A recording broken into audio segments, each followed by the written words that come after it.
Je n'envie personne. Je n'ai pas de grosse voiture, mais ce n'est pas grave. J'ai un fils et pour moi, il n'y a que ça qui compte. Bien sûr, j'aimerais qu'il puisse faire de bonnes études. Mais s'il reste ouvrier, ce sera bien aussi. L'important, c'est de devenir quelqu'un de bien. Genia ne rêve pas, et il a plutôt raison. Dans la Russie actuelle, les inégalités sont devenues criantes. À Ekaterinbourg comme ailleurs, les jeux sont faits. Les ouvriers ont du travail, et le patron surveille le cours du cuivre.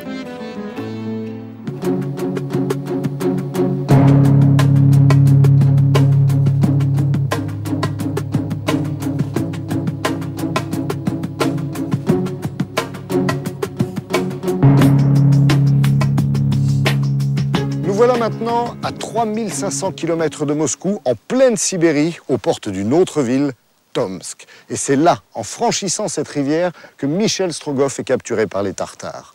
Célèbre épisode du roman, c'est à Tomsk qu'il va rejoindre d'autres prisonniers, et notamment sa mère, qu'il va faire libérer en avouant sa mission et en livrant la lettre du tsar. C'est là-bas que les Tartares lui brûlent les yeux et le rendent aveugle, avec un sabre chauffé à blanc. Mais Strogoff réussit à s'échapper, à poursuivre sa route à travers cette région où chaque pas est une aventure et parfois un exploit.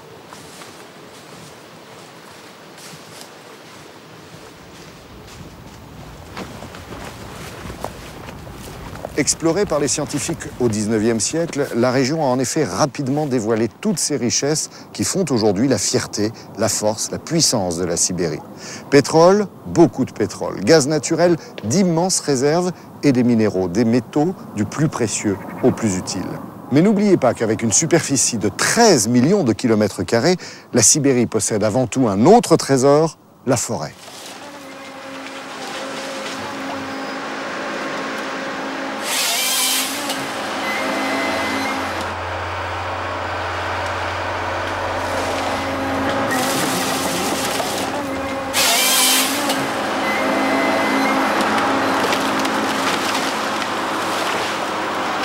Partout la forêt. Sans doute les bûcherons en viendront-ils à bout un jour ou l'autre. Mais pour le moment, le monde a besoin de toujours plus de bois.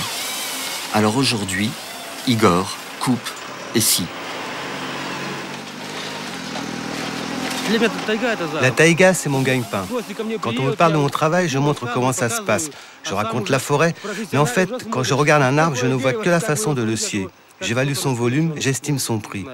C'est un regard uniquement professionnel. Avant, on sciait à la main. Le premier devait dégager l'arbre de la neige et l'autre était derrière avec la scie. De la neige jusqu'à la taille, couvert de sueur.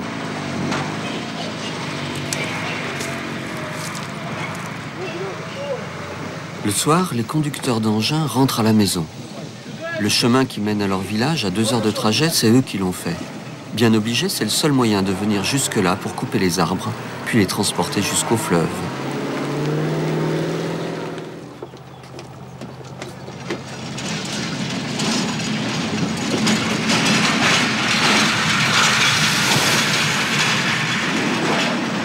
Les bûcherons et leurs familles restent au village.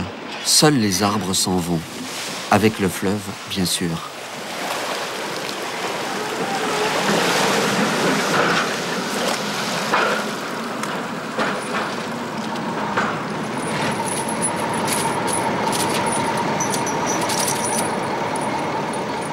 Il suffit d'attacher ensemble environ 10 000 mètres cubes de bois coupé, de mettre à l'avant un bateau qui donne la direction, de descendre le fleuve à la vitesse du courant, 4 ou 5 km/h, et le tour est joué.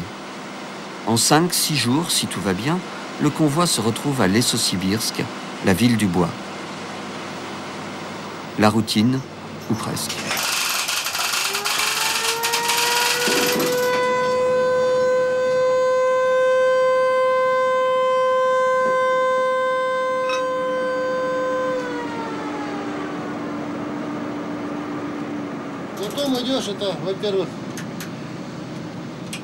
Quand je suis sur le fleuve et que j'ai un convoi derrière, je sais qu'il coûte énormément d'argent. C'est une très grande responsabilité. Je suis tendu en permanence et je dois être prêt à tout. Le temps change vite ici. C'est dur. La rivière est très large. Regardez, vraiment très large. Mais il n'y a pas beaucoup d'eau et on n'a qu'un couloir de 50 à 60 mètres de largeur pour passer. Il faut être très prudent.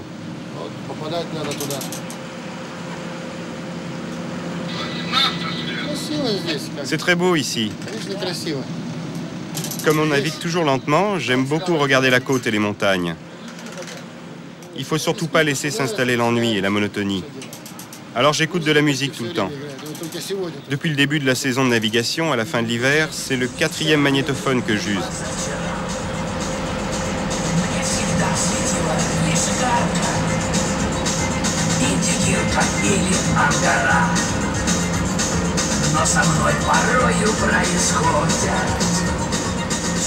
Les arbres coupés par Igor seront bientôt à Lessosibirsk pour y être sciés.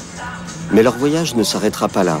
Ils finiront armoires en France, tables en Allemagne, chaises à Moscou ou même murs de maison en Sibérie.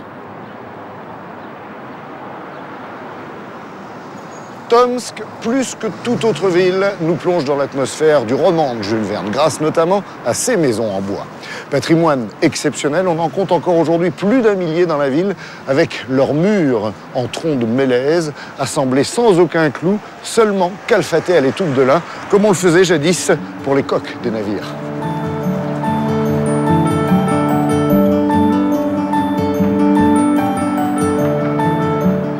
Et ces grandes maisons à étages, avec leurs fenêtres et balcons ouvragés, eh bien c'est là que vivaient les marchands qui ont fait la richesse de Tomsk par le passé. Car la ville était avant tout un comptoir commercial, une halte pour les caravanes qui traversaient la Sibérie.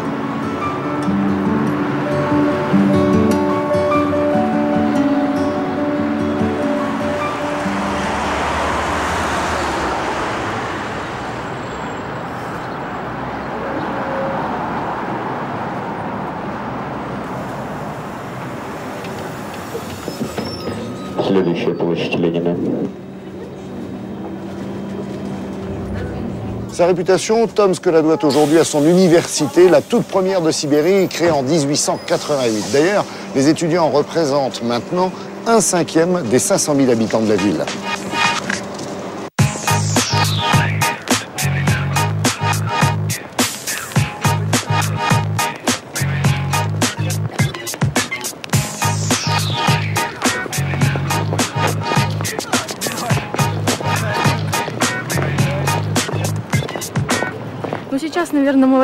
Aujourd'hui, la jeunesse aspire plus à la réussite qu'avant.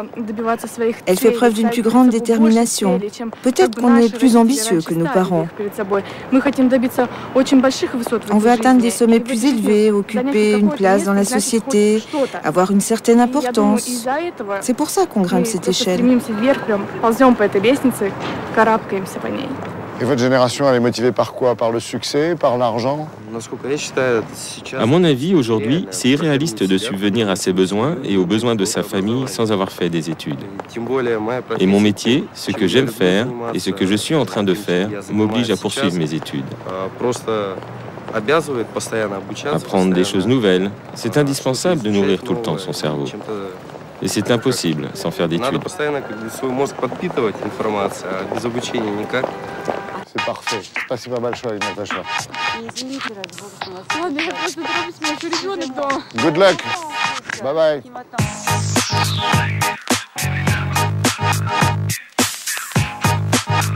Matière classique ici à l'université, formation spécifique, technologique, scientifique ou encore artistique dans différents établissements privés.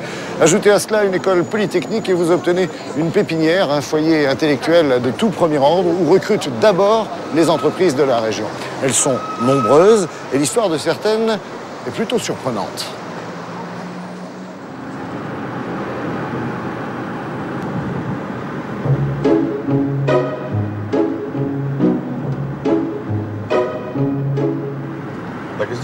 Ici, c'est la rue principale.